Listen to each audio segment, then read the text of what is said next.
Hi అండి, అందరికీ నమస్తే. ఎలా ఉన్నారు? బాగున్నారా? అందరూ బాగుండాలి అని కోరుకుంటూ మనస్ఫూర్తిగా మీ అందరికీ ధన్యవాదాలు తెలియజేస్తూ ఈరోజు ఏంటంటే మన ఇంట్లో ఉపవాసము వదిలేటప్పుడు ఏ వంట చేసుకుంటే బాగుంటుంది అని కొందరికి అర్థం అవ్వచ్చు, కాకపోవచ్చు. కొత్తగా ఉపవాసం ఉన్నవాళ్ళు ఏకాదశికి నేను చిన్నప్పటి నుంచి చూస్తూ ఉన్నా. ఉపవాసం ఉన్నప్పుడు ఇట్లా పప్పు అన్నమును టమాటా కర్రీ కానీ పచ్చడి కానీ ఇలాంటివి చేసుకొని మాత్రమే ఫాస్టింగ్ వదిలేసేది. మా అమ్మ కూడా అట్లనే పెట్టేది. అదే ఇంకా నేను కూడా అట్లనే చేసుకుంటా ఉన్నా.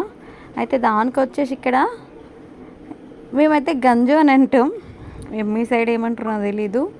ఇక్కడ రైస్ గంజు పెట్టేసుకొని ఇట్లా ఆయిల్ పోసేసి జీలకర్ర, మిర్చి, కల్లేమాకు ఇష్టం వచ్చినట్టు గుమ్మేసుకోండి.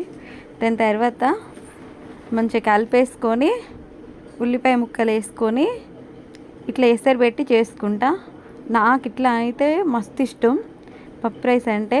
ఇక ఇట్లా కాకుండా పులగమని అంటాం, ఎక్కువ శాతం మేమైతే పులగమన్నం అని అంటాం.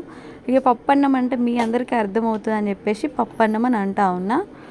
అర్థమైందని అనుకుంటా ఉన్నా.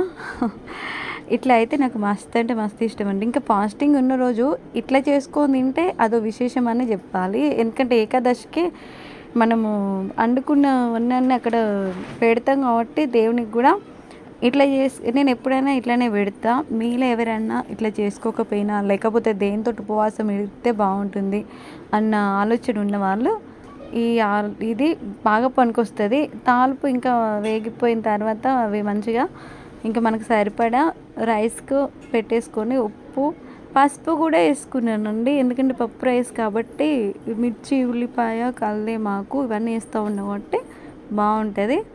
ఇంకా ఎసరు వచ్చిన తర్వాత ఏంటంటే రైస్ వేస్తూ ఉన్నా. అసలు టేస్ట్ అయితే మామూలుగా లేదు, బాగుందండి.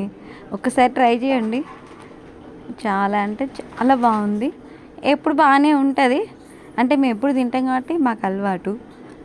కొంతమంది ఏంటంటే పప్పు రైస్ అంటే కుక్కర్లో ఇంకా వెజిటేబుల్స్ మొత్తం వేసేసి అట్లా కూడా చేసేసుకుంటారు. కానీ ఫాస్టింగ్ ఉన్న రోజు ఇది ప్రత్యేకత అని చెప్పుకోవాలి. ఇంకా దీపాలు ముట్టించి పూజ అయిపోయింది. మేడలో గమనించారా ఏదో సంథింగ్ ఏంటి అని అనిపిస్తూ ఉందా? ఏంటో చెప్పనా? దూది దారంతో ఇట్లా చిన్నగా చేసేసుకొని కట్టేసుకుంటాము. మా సైడ్ అయితే ఇంతే, ఇంకా తెలంగాణలో ఇంకా వేరే కాడ ఏమో ఇక నాకు తెలియదండి. ఇది ఇంకా మా సాంప్రదాయకం అని చెప్పుకోవాలి. ఇట్లా కట్టేసుకుంటాం. పుస్తలకు కట్టుకోవచ్చు లేదా హ్యాండ్స్కి కట్టుకుంటారు కొంతమంది, కానీ ఇట్లా మెడకు కట్టుకోవడమే సాంప్రదాయకమైన పద్ధతి. అందుకే అట్లా నా కూతురికి నేను కట్టేసుకున్నా. పూజ కూడా కంప్లీట్. ఇంకా ఉపవాసం వదిలేయడమే ఉంది. చాలా అంటే చాలా ఆకలి అవుతూ ఉంది. ఎందుకంటే ఇష్టమైన రైస్ పెట్టేసుకున్నప్పుడు ఇంకా అట్లా ఉంటుంది.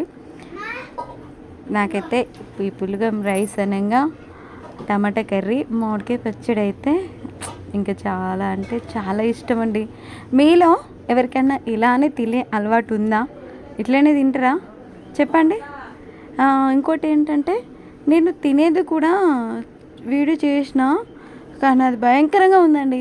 అదేంటో ఆకలి మంట వినా అట్లా తినేసిన అన్నమాట. మళ్ళీ అది మీరు చూస్తే ఇంకా ఏమనుకుంటారు అన్న భయానికి పెట్టలేదు. ఓకేనండి, అందరికీ నమస్తే, బాయ్ అండి. ఈ టమాటా కర్రీ పులగన్నం ఒకసారి ట్రై చేయండి, బాగుంటుంది. నచ్చితే ఓ లైక్ వేసుకోండి.